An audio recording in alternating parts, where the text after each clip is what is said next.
Thank you. Okay, so the question was, are the quizzes going to be primarily conceptual questions? And the answer is, well, you'll be expected to do simple calculations. So I actually have already posted homework 1, which is due next Thursday on the web. And so one of the questions does give you an example of what I expect you to be able to do in the quiz. Simple calculations. Okay, so you can see that the answers here are sort of just written in terms of words, and you might have to draw some graphs. I expect you to be able to estimate, right, orders of magnitude.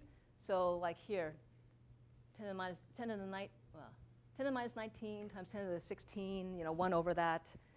You should be able to do simple arithmetic, okay, on the quizzes. So that's what I expect. And the answers don't have to be, as long as they're within the 100%, or as long as they're not like an order of magnitude off, then you get credit. This is not a course on your math skills, but you should be able to tell if your answer is way off. Okay, so during the lectures, we'll give you an idea of what's a typical value. So you should know if your answer is like ridiculous.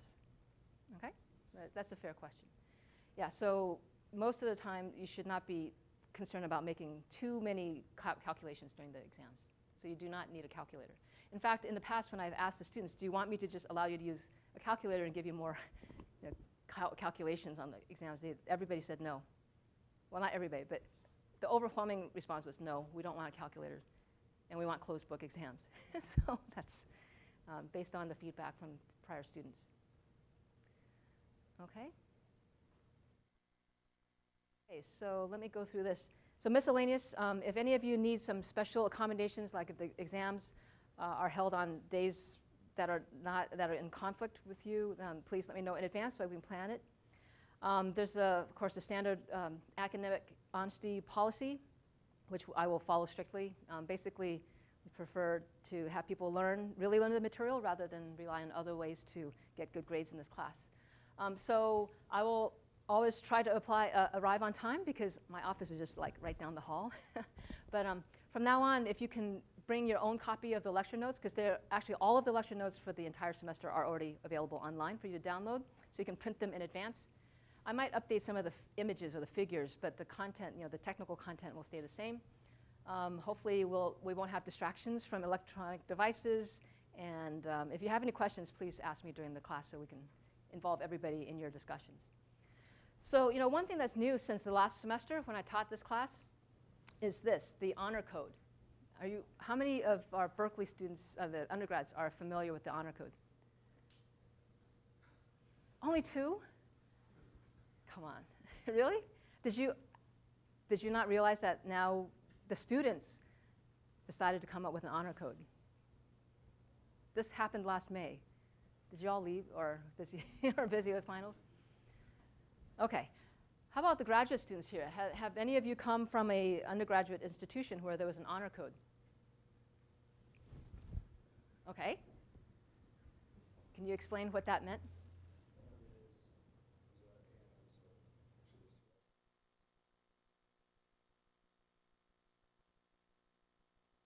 An Aggie will not lie, cheat, steal, or tolerate those who do. That's a nice code. Okay, our code, this is developed by students as well as in conjunction with staff and faculty. So this actually applies to not only students, but to faculty and staff. So as a member of the UC Berkeley community, I act with honesty, integrity, and respect for others.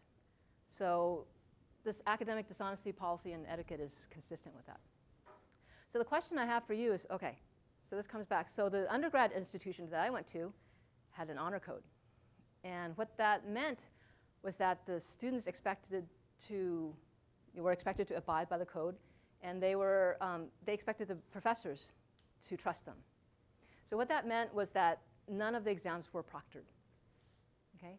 So I'm wondering if you think that all the exams in this class should not be proctored. But maybe we can leave that for discussion in the social hour. But I'm willing to do that if everybody in the class thinks that that's really what this code implies that we should do. Does that make sense? Okay, so let's discuss that as an interesting topic during the social hours every week. Okay, any questions about the logistics of this course? Okay, and earlier, so this room, you know, there's actually air conditioning, but I know it might get warm because it is a full class. So dress in layers. Just kidding. Okay, in case you get too hot. Okay, so let's start with a brief introduction before the real lecture material. Okay, so I just wanted to, I usually like to give a perspective for this course. Okay, so hopefully you all know about integrated, something a little bit about integrated circuits. An integrated circuit basically means you have multiple electronic devices on a single substrate, and that's a semiconductor chip.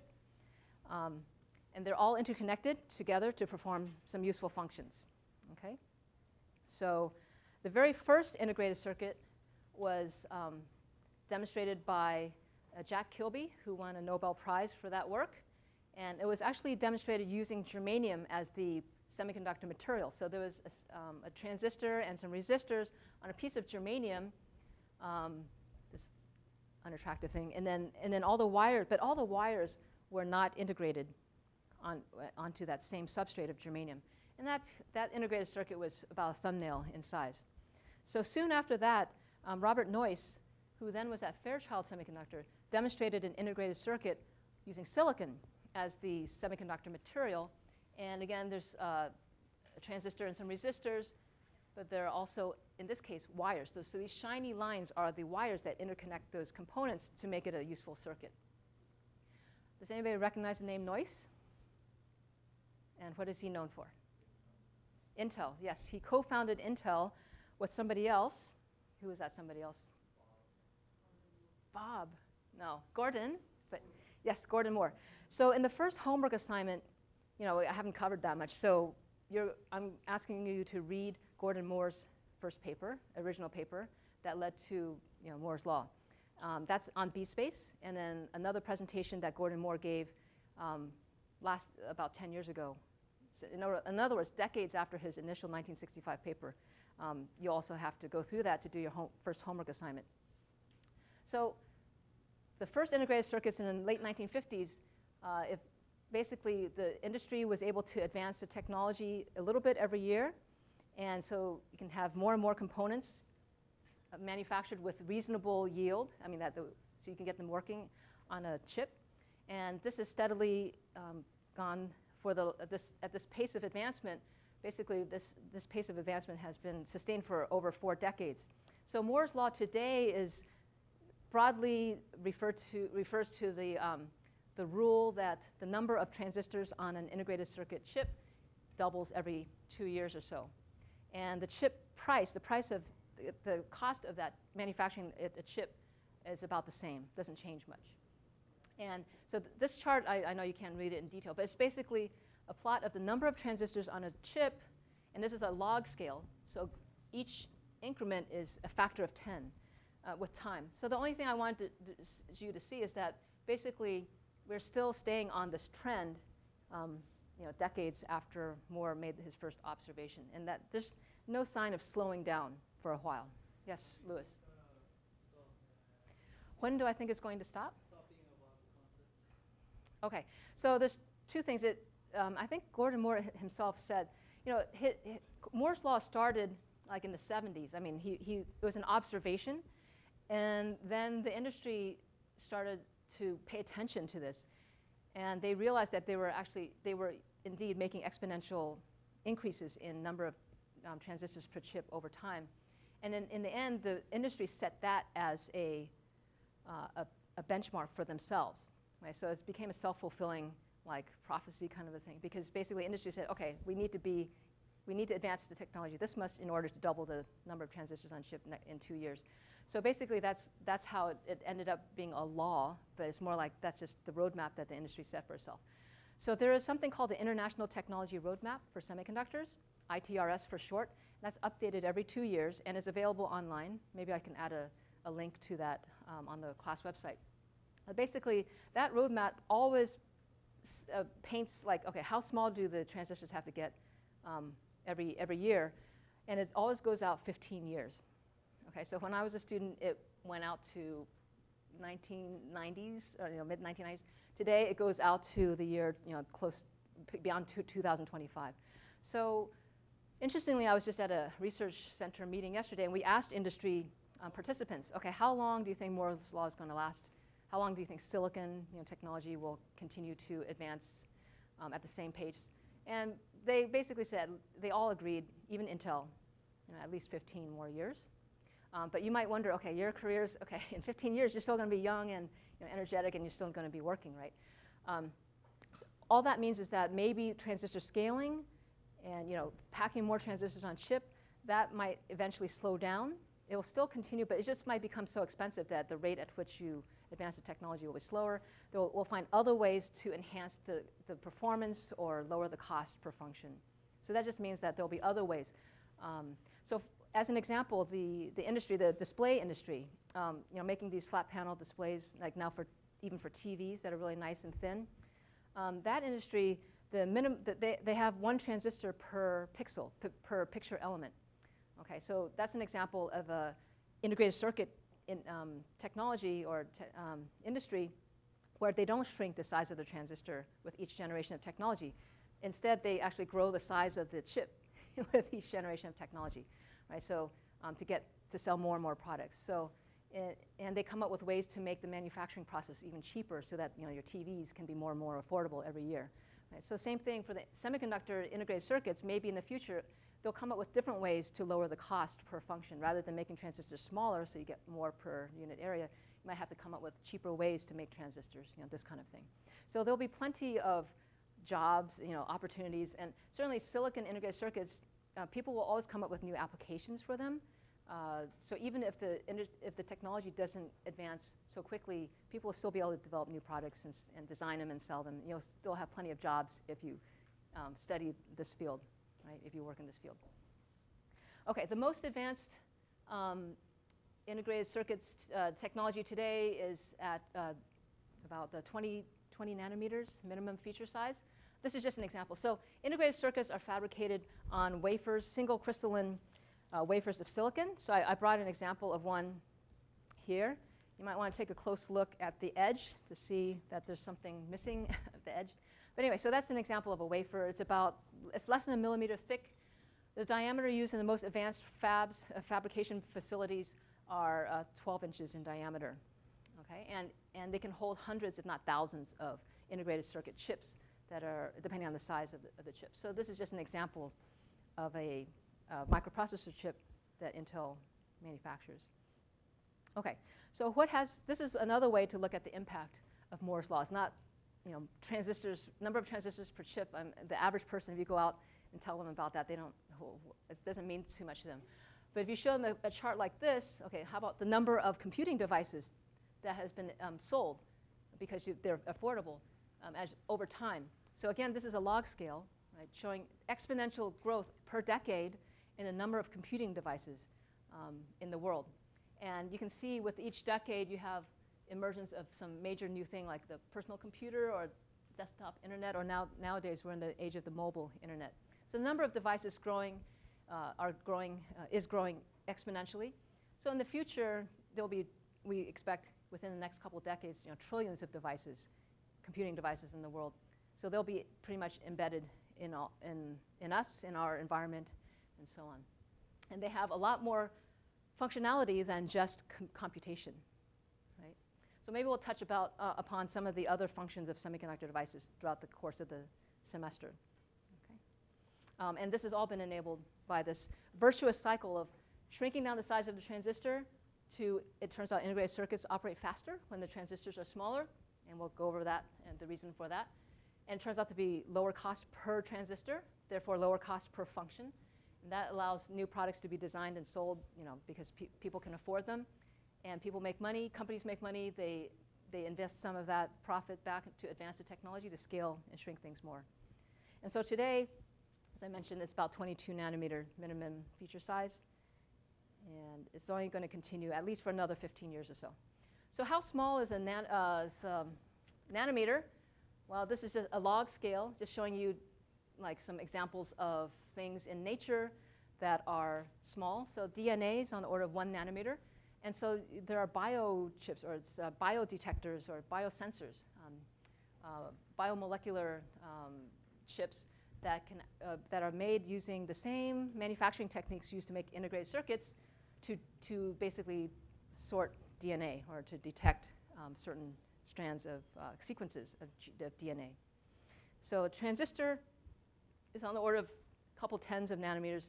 Over the next 15 years or so, we expect it to scale down closer to be below 10 nanometers. Okay? Now, on your homework, so I'm giving you the homework because so that you can see what's expected of you in this class, so you can decide to drop it if early, right? Because even sometimes I'm disappointed that even on the final exams, some students haven't remembered that a micron, because usually these devices are so small, we typically don't talk about distances or, in meters. We talk about centimeters, if not microns or nanometers. So you should be easily able to convert units, okay, between micrometer, nanometer, centimeter, okay? So don't forget those for your homework and for the quizzes. Or you can put it on your cheat sheet. Okay, so in this class, basically, you're going to learn about semiconductor device physics.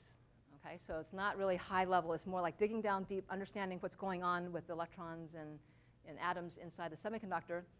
So we do need to spend some time to cover the fundamentals of semiconductor materials, fundamental properties, why they behave the way they do, and how do we keep track of what's going on in a semiconductor. So that'll take 3 weeks. Then, okay, so ultimately you want to understand how a transistor works, right? So a transistor it has a gate electrode that is used to control the current flowing between two conductive source and drain regions. And it's isolated from the semiconductor surface by a thin oxide material. So this is why we call it metallic gate oxide semiconductor field effect transistor. So in order to get current in and out or to apply voltage to this device, we need to put metal wires in contact with the semiconductor. Okay, so you have to understand how a metal to semiconductor contact works. So that's really basic, so we'll cover that first after semiconductor fundamentals. After that, then we'll cover how a p-n junction diode works. And this is good for understanding how optoelectronic devices work, like solar cells, light-emitting diodes, and so on. And it turns out these source and drain regions form p-n junctions. So it is important to understand how a p-n junction works before you can understand how a transistor works. Then the heart of the transistor is the metal oxide semiconductor stack. So you do need to understand how a MOS capacitor functions. And then we'll finally get to the MOSFET. And we'll talk about modern MOSFET technology. So you'll come all the way up to speed on modern integrated circuits technologies here after all these weeks. And then you should be able to dive into your design project. And for the final couple of weeks, we'll just cover the bipolar junction transistor, which actually does have applications for higher gain amplifiers and high-speed circuits. But actually, if you go from the source to the semiconductor to the drain, that's actually a BJT transistor as well. So inherently, a BJT transistor is a parasitic component of a MOSFET. So it is important to understand how a BJT works, even though they're not the primary device used in integrated circuits today. Okay? Any questions about the course content, whether or not it's going to cover something? I'm happy to take things out. Well, I can't, not really. But if there's some stuff that you're interested to learn about, I can try to squeeze it in. Pardon me? Modern devices. Yes, so modern devices will be in section 6. So you'll learn about like the 3D transistors, the silicon on insulator, and so on. Yeah. Yes? Solar cells. Yes, so solar cells will be covered when we talk about the p-n junction diode. Right. Solar cell is a p-n junction diode. Okay. Anything else? Yes, Ali. Nanotube transistors. Oh, okay. Sure. Okay. Why don't I plan to mention something about nanotube transistors when we talk about modern CMOS transistors? Okay. Good suggestion.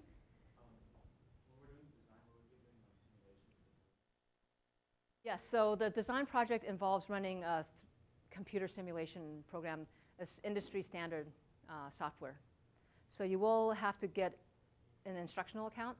So what I found last semester is that in the first lecture, I gave out all the account information, and then later when the project was, when people had to work on the project, somehow people lost all their account information and all this. So I'm just going to hand it out later this semester when you've decided to stay and you found a partner and you can figure out who really needs the account. Okay? Yes. But it is industry standard because it is very expensive to run a lot of experiments, to try to make a transistor and then see how it works. And that takes usually months, turnaround time, or if not weeks, even in the most advanced fabs. And you don't really want to, and it costs a lot of money. So today, a lot of companies use these technology, computer-aided design tools, not only for designing circuits, but for actually fine-tuning the fabrication process to fine-tune their transistor, just to make sure they have a good chance of having it work when they go through the fab. So you'll be using basically the same software that the industry uses. Okay? Any other questions? Okay, let's get started. So let's start with the real meat of the course. I don't think I didn't write anything here, did I? Okay.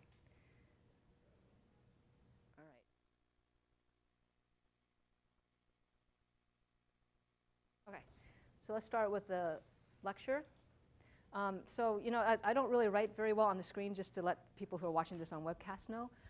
So usually what I've done is maybe in the evenings after my lectures, I'll write them more neatly and post the neater marked up notes on the website. Okay.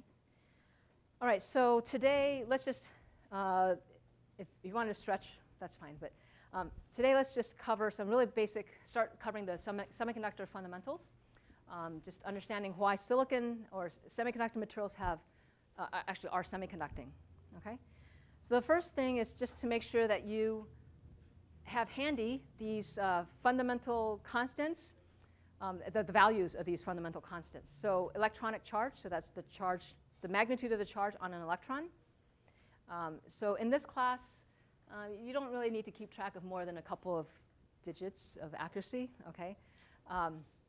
So 1.6 or 1.609 is fine. Just 1.6 times 10 to the minus 19 coulombs is fine for electronic charge. Permittivity of free space, 8.85 times 10 to the minus 14 farads per centimeter. So I want to point out that in this class, we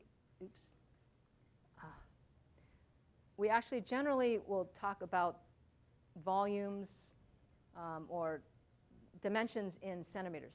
Okay, it's not meters. So pay attention to that, so that your answers are not an order, 2 orders of magnitude off. Boltzmann constant, K, just little k, 8.62 times 10 to the minus 5 electron volts. So units of energy in this class, it's just convenient to use electron volts rather than joules. And the difference between an electron volt and a joule is just the same magnitude as that electronic charge, 1.6 times 10 to the minus 19. Okay? So just later you're going to be doing calculations for homework. So just keep in mind that for energy, we always try to keep track of energy in electron volts, not joules. Planck constant, notice also, energy is expressed in electron volts. For mass, we really don't use mass too much, but okay, kilograms is fine. Okay. All right, so some important quantities just to keep in mind. This kT, so T is the absolute temperature. Room temperature is, in this class, 300 Kelvin. Okay? So kT over Q at room temperature is 26 millivolts. Okay, so pay attention to the units.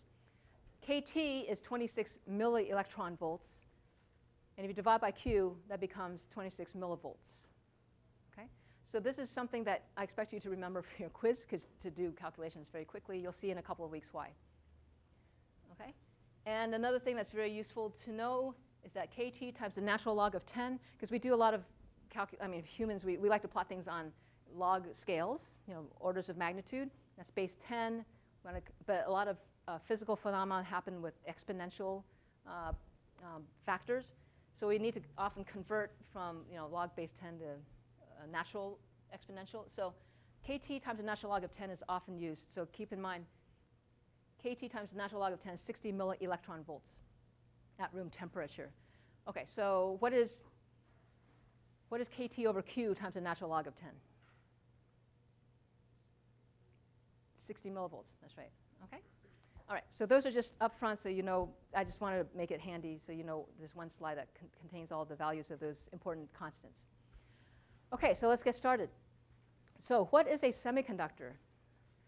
Well, a semiconductor is a class of materials whose conductivity, in other words, how easily current can flow through it, actually can be changed, can vary over a wide range. Okay?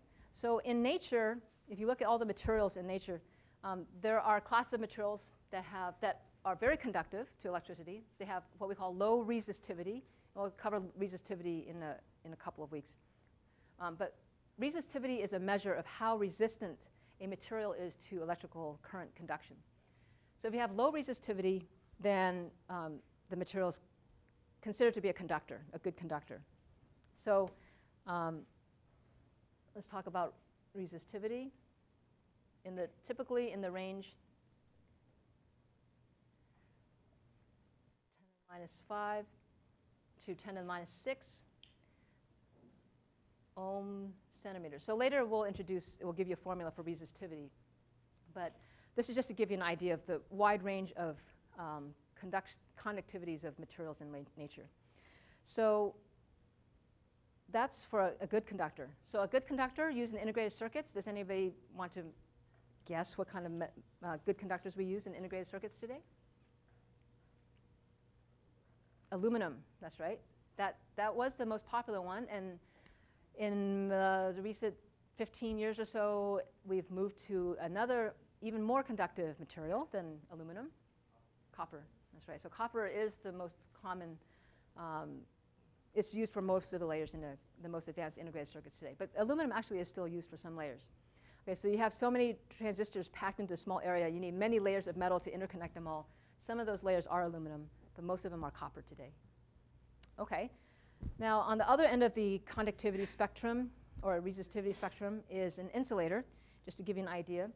So resistivity is in the range of 10 to the 14 to 10 to the 18 ohm centimeter. Okay. So the point here is to show you there's orders. When I say like there's a huge difference in electrical conductivity of materials in nature. This shows you, we're talking about more than 20 orders of magnitude difference in ease of current flow between different types of materials. So okay, so semiconductors are in between. Okay, they're neither super good conductors, but neither are they very good, super good insulators. But they can span that range. Not quite the entire range. For a semiconductor, you can go from 10 to the -4 to 10 to the 4 ohm centimeter. Okay, so you can see it's intermediate to a good conductor, but if you really want an insulator, electrical insulator, you shouldn't use silicon. Okay. All right. So for silicon. Okay, so silicon is one of these semiconducting materials. It's a semiconductor. Another thing that's important is not only the intrinsic property of the material, but also the crystalline structure. Okay, so that's what we'll cover today. So if you sort of look at a material under a microscope, a high-resolution microscope, you'll see atoms arranged in some configuration. Okay, so in that wafer that I passed around, the atoms are arranged perfectly lined up with each other. In fact, okay, so if you were to zoom in, 100,000 times and looking at the silicon atoms, they'd be arranged like this. Well, yeah, sort of like this, if you could see them. So each atom is equally spaced from 4 other silicon atoms. I'll pass this around. So that's a tetragonal sort of bonding structure. Okay, so this is what integrated circuits are made with today, single crystalline silicon. On the other end of the spectrum, you have amorphous silicon. And amorphous silicon is actually what's used in flat panel displays.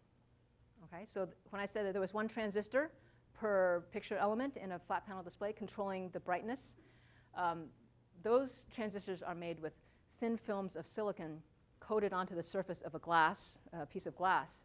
And the silicon, because of the way deposit the silicon on the surface, the atoms are not really well lined up with each other.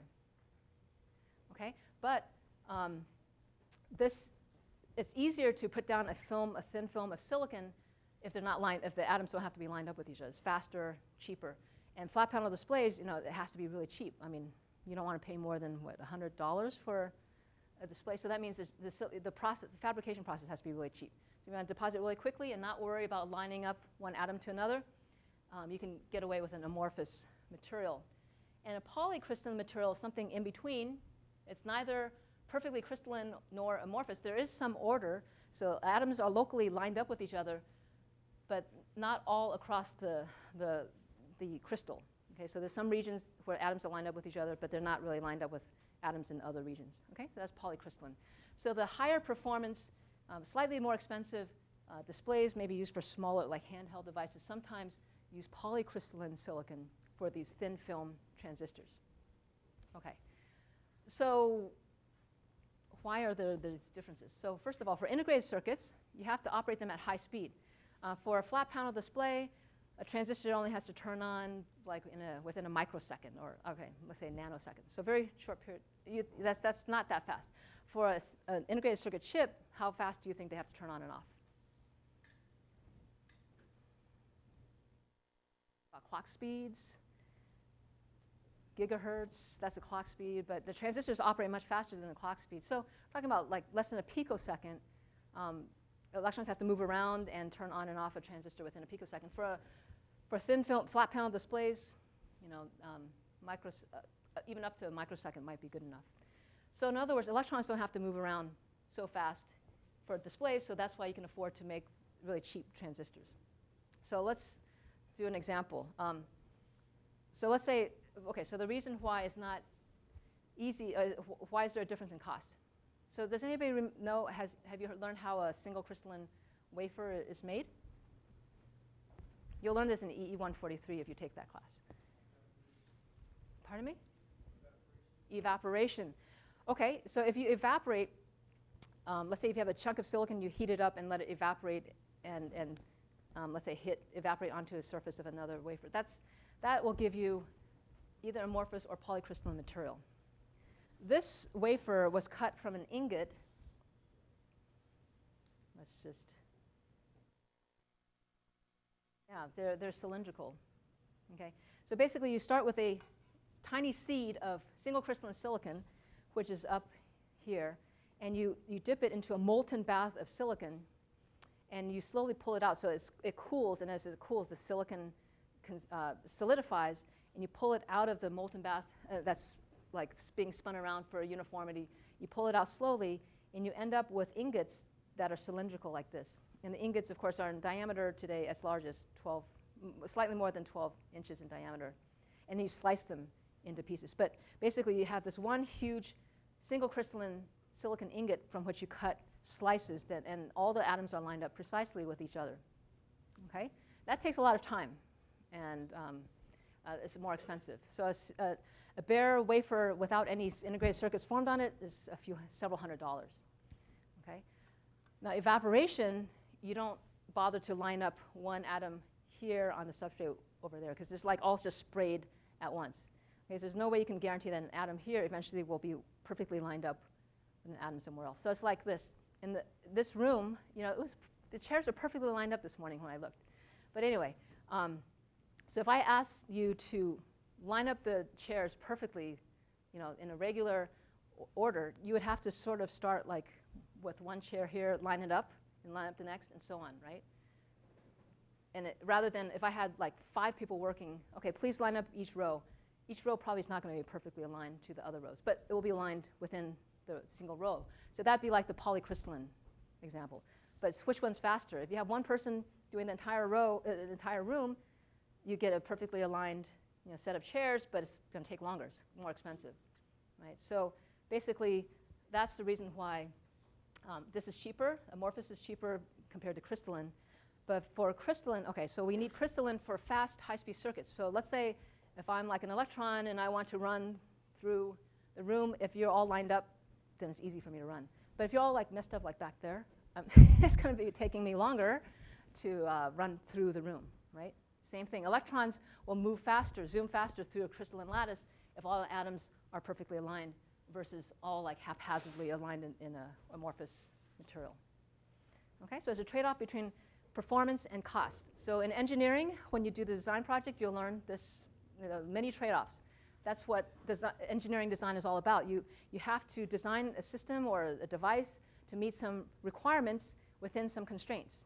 Right? So a constraint for flat panel displays is cost. Constraint here for integrated circuits is performance, right?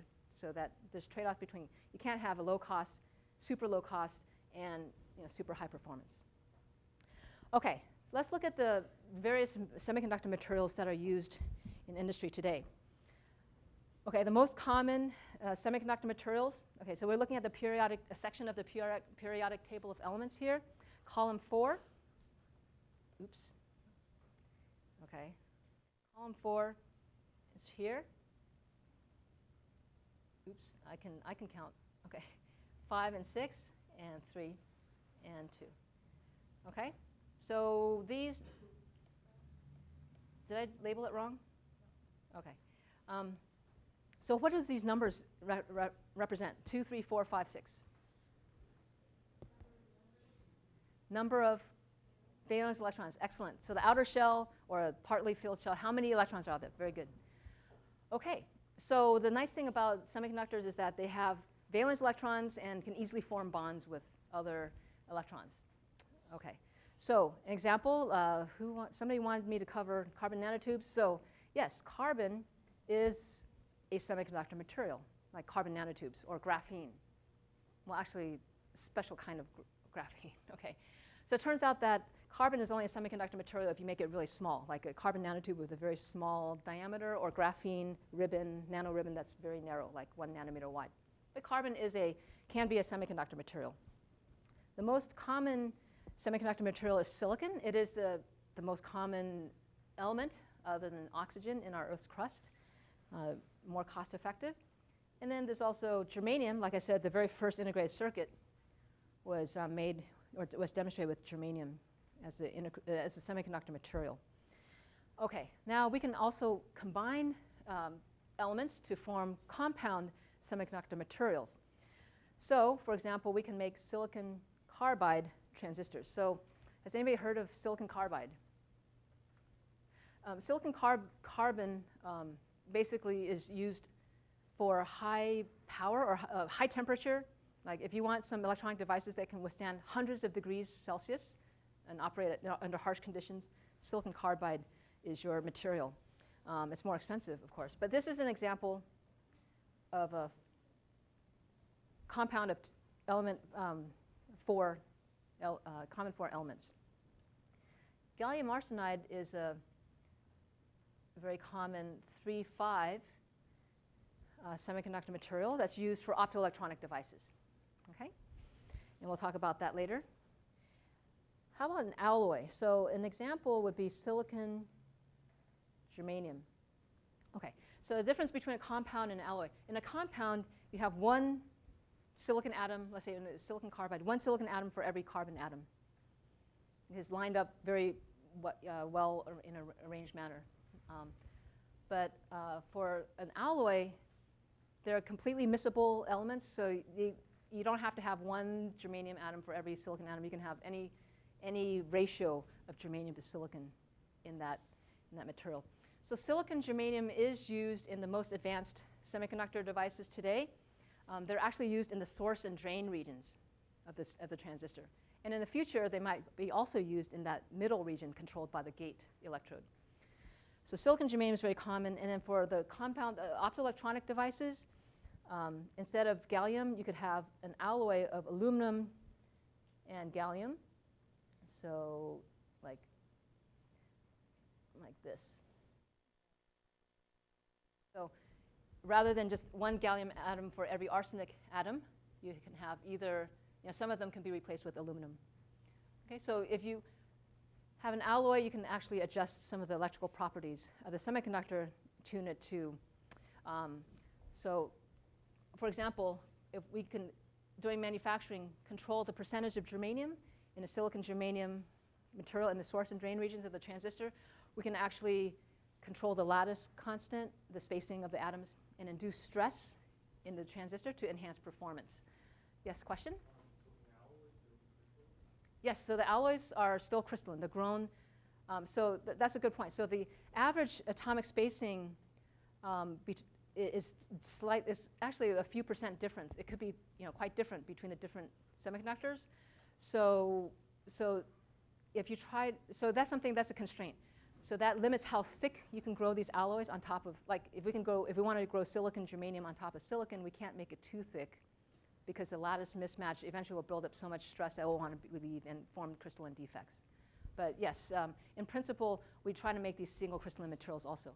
So the the compound semiconductor alloys are used to tune the properties of optoelectronic devices. So like for a light-emitting diode or for a solar cell, you want to adjust the absorption spectrum, or you want to adjust the color of the light that emits.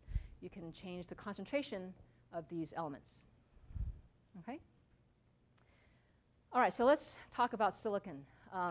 So this is like the background you need to, so hopefully you remember that things are made of atoms and the hydrogen atom, actually we sort of use that simple model. The hydrogen atom has a nucleus with a proton and a single electron orbiting around it, and that electron can only have certain allowed energies. Like when it's orbiting around the nucleus, it can only have certain allowed orbits with associated energies.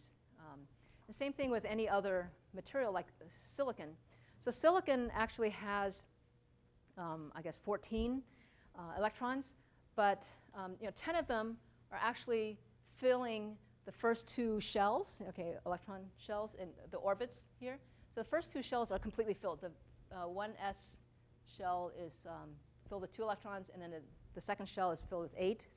And so basically this sort of acts as the core, right? So this is kind of like the core of the silicon atom. And then the valence electrons are sort of farther away from the nucleus, okay? So they're sort of less closely tied to or bound to the core.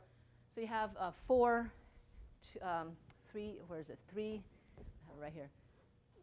4 electrons, 2 of them nominally 3s, and 2 of them 3p. So what happens is to minimize the energy of those outer valence electrons, the s and p orbitals sort of hybridize. So we call them 4 sp orbitals in the outer shell, in the outer orbit. Okay. Oh, so here are the valence electrons. Those electrons are the ones that participate in electrical conduction and bonding, covalent bonding with other atoms, other silicon atoms, or impurities in the crystal. Okay. So I just said that. Okay. Is there anything else? Yeah. So each electron, so each of these 4 hybrid sp orbitals can form a covalent bond with a neighboring silicon atom. And that's why every single one of these silicon atoms is bonded to 4 nearest neighbors. Okay? All right. So how do we describe this crystalline structure when we like make devices? Okay, so let's talk about, first of all, how do we describe this silicon crystal structure? Has anybody learned about Miller indices in a material science course? Okay, so this is a little bit of review. So if you were to describe the arrangement of atoms in a silicon crystal, all you need to do is to describe a basic unit cell. Okay? So for example, okay, I'm going to draw on the board, so this is not good for people watching on webcast. Let's say if I have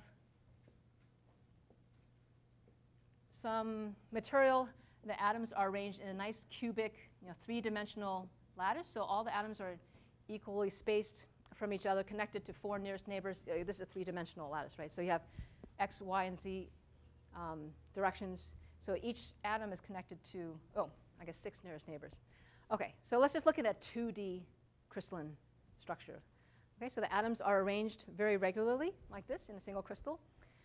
If you want to describe the arrangement of atoms to somebody else, all you need to do is to describe the unit cell. Okay? So a unit cell is basically something that you can describe, and you would repeat it, in all directions. So to the right, to the left, up and down, and to the sides. So all you have to do is just describe what's in a unit cell, and the person would know to replicate the crystal structure. You just repeat it in all directions, right? So here, a unit cell could just be a single atom in the middle of that rectangle. That's an example, right? Now, a unit cell could also, in this case, it's kind of arbitrary. You can define a unit cell to be consisting of 1/4 of the atom in each corner, right? So the definition of unit cell is a little bit arbitrary, but in any case, the key thing is that somebody could reproduce the entire lattice based on that one unit that you give them. So the unit cell for a single crystalline silicon material is shown here on this slide. So this is the so-called diamond cubic lattice structure. So it's cubic. In other words, if you draw a cube, you have atoms at each corner. Okay, so just like this red unit cell, you have an atom at each corner, right? So except now it's in 3 dimensions. So that's why it's called cubic. So you have an atom in each corner. You also have atoms at the center of each face of the cube. Does that make sense? Oh, it's hard to see here, but there's one atom along each cube has the unit cell is a cube equal. Okay, so it's equal. It's not drawn. It doesn't look quite equal here, but this is the lattice constant A. Okay, so it's a cube. So each of these dimensions is A, and the lattice constant A is 5.431 angstroms. Okay, so it's a perfect cube. You have atoms at each corner. What percentage, what fraction of this atom is inside the cube? 1/8. Very good. And what fraction of the atom on the faces is inside the cube? 1/2. Okay, so half in, half out. Now, in addition, you have 4 atoms inside the cube. So here's one. Okay, and okay, so let me just use this. I thought I could change the color, but maybe not. Okay. Here's one that's inside the cube. Here's another one that's inside the cube. Is that right? Okay, wait. Yes, and then here's another one inside the cube, and another one completely inside the cube. So there are 4 atoms completely inside this unit cube.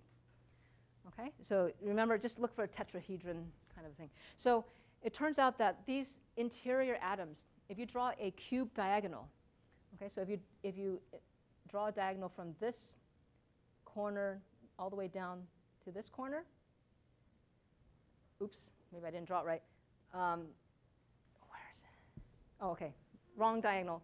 You draw a diagonal from this corner down to this corner, you'll see that you have an atom 1/4 of the way down. Okay? Oh, and I did draw it correctly here. So here's another diagonal here. There's an atom 1/4 of the way up. Okay, so there are like 4 cube diagonals, and the interior atoms are like 1/4 of the way along the cube diagonals. Okay, so remember, there's 4 interior atoms, 6 face atoms, and 8 corner atoms. Okay, so there's 4 here, and we have 8, and we have 6. And so how many atoms? So this is, okay, so this is 4 atoms per cell. This is 1 atom per cell. And this is 3 atoms per cell. And we know the cell volume. Okay, so this is 1.6 times 10 to the minus 22 centimeters cubed. So notice that when we talk about volumes, like number of atoms per unit volume, the unit of length is centimeters. Okay, so in this class, we're talking about volume amount, densities. We always use centimeters. So the density of silicon atoms is 8. And so total is 8 atoms per cell. And so it's 8 over 1.6 times 10, times 10 to the 22. Oh, minus 22. So this is equal to 5 times 10 to the 22 atoms per cubic centimeter. Okay? So this is a number that you actually should know or remember. Okay, the atomic density of silicon. Okay, because later we're going to be talking about introducing impurities in very controlled amounts. And of course, the controlled amount is going to be less than 5 times 10 to the 22 per centimeter cubed. Okay, so this is important.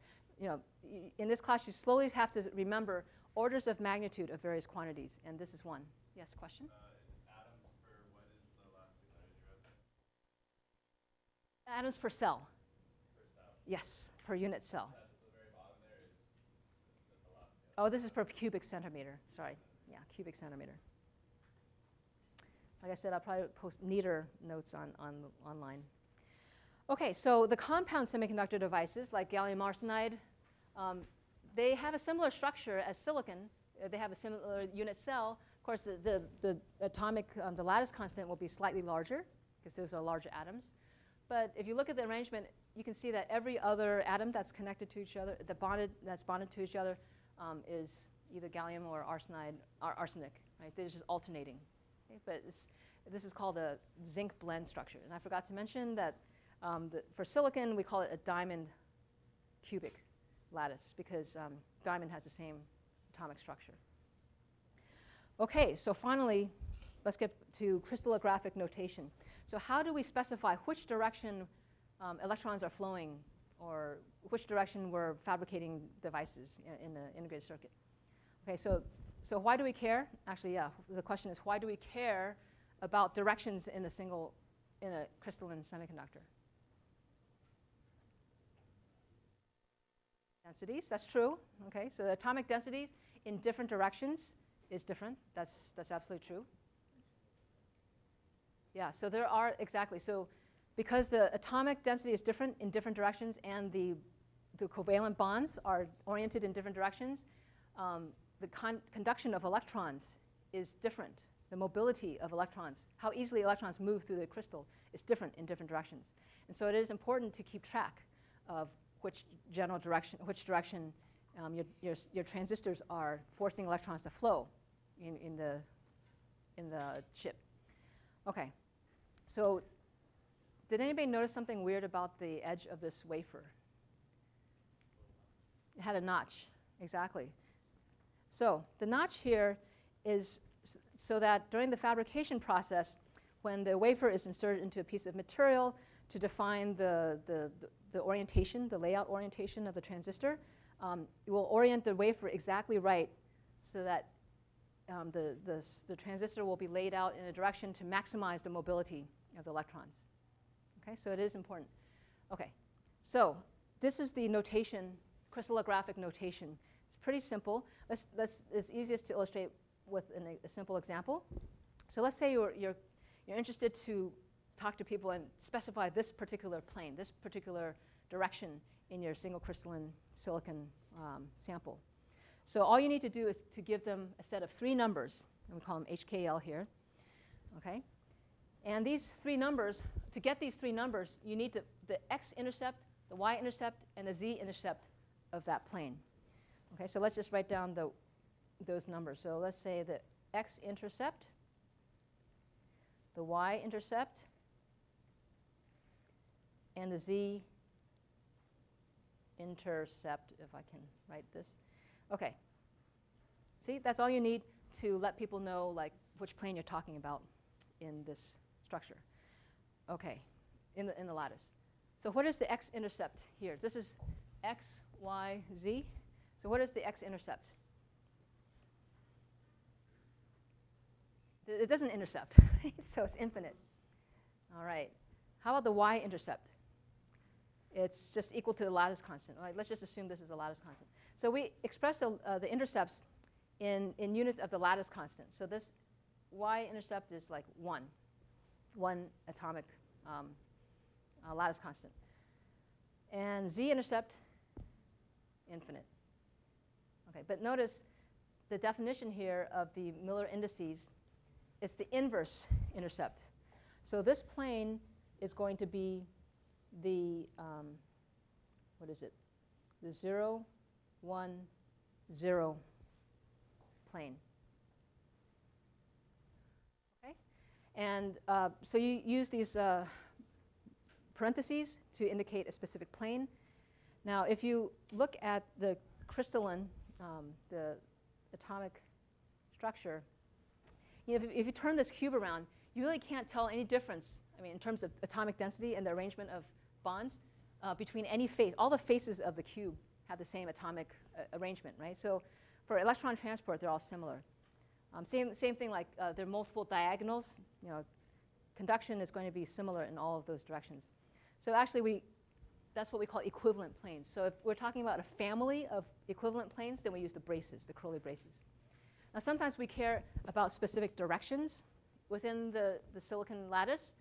And so we again use the same indices, except now we use square brackets or for a specific direction, or pointy brackets for a family of equivalent directions. And the easiest way to remember that is that the direction is perpendicular to the plane. So if I want to specify the 0, 1, 0 direction, it is the direction here, 0, 1, 0. Right, so just that's the easiest way for me. I just remember. So you're looking at a direction that's orthogonal to the plane. That's the 0, 1, 0 direction. Okay? All right. Pardon me? Equivalent, okay. So equivalent means that you really can't tell any difference in the arrangement of atoms. Right? So if you look at one face of this unit cell, look at the arrangement of atoms along like a 0, 1, 0 plane versus a, what is this, 0, 0, 1 plane. You know, the arrangement of atoms is exactly the same, right? The density and the bonds and so on. So it's just as easy for an electron to move along a 0, 0, 1 plane versus a 0, 1, 0 plane.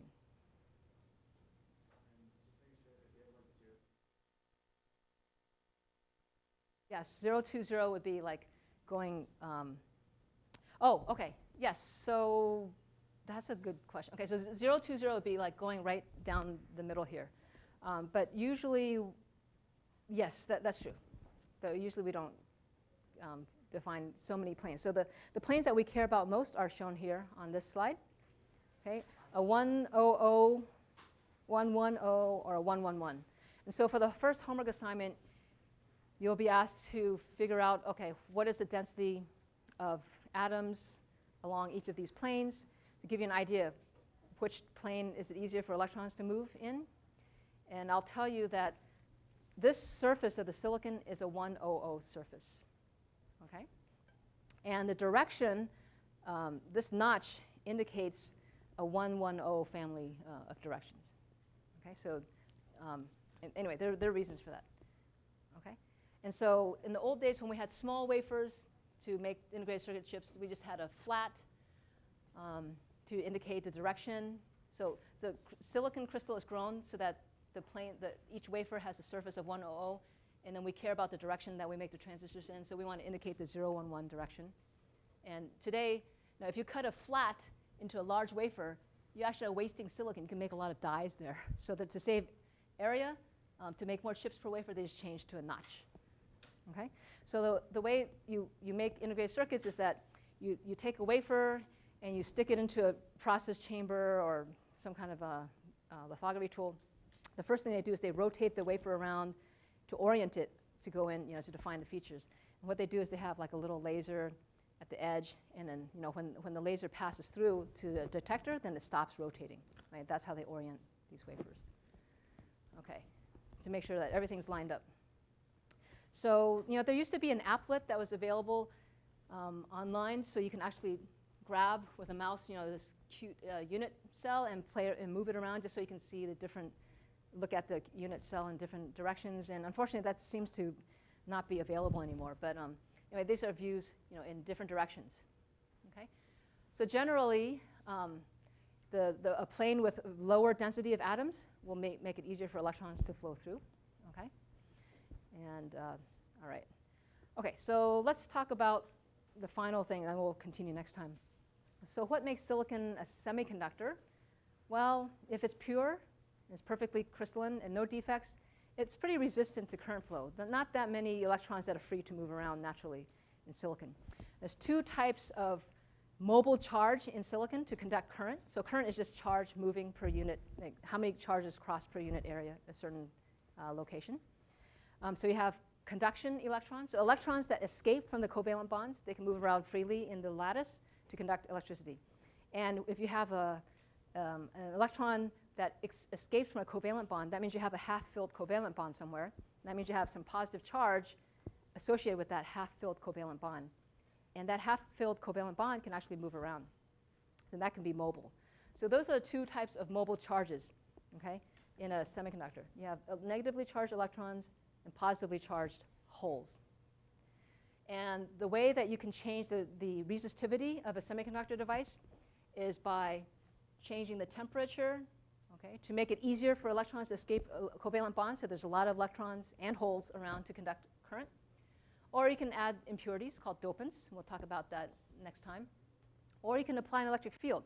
An electric field exerts force on a charged particle, and that force can be enough to like pull the electron out of the covalent bond so that you can create electrons and holes to conduct current. Or you can shine light or other, even higher energy radiation to give an electron enough energy to escape the covalent bond to move around. Okay? So this simple bond model, basically, this is basically the core, right, that I mentioned earlier. And what we're only drawing is the valence electrons. And so each silicon atom shares a valence electron with the nearest neighbor. So it sort of sees on sort of a full shell, and eight valence electrons altogether. And what happens when you heat it up or shine light or something else or apply electric field is a covalently bonded electron can escape, leaving behind a hole. And this electron can move around, okay? And the idea here is that, okay, so let's say we have this hole here. So electron can move over here, leaving behind a hole. And later, let's say this electron can move over here to fill that half-filled covalent bond. So the hole ends up here. So wherever there's a hole or missing electron from a covalent bond, there's a positive charge, net positive charge there, right? So that positive charge can end up moving, right, eventually around in the lattice. Okay, so this is why a half-filled covalent bond is mobile inside a semiconductor.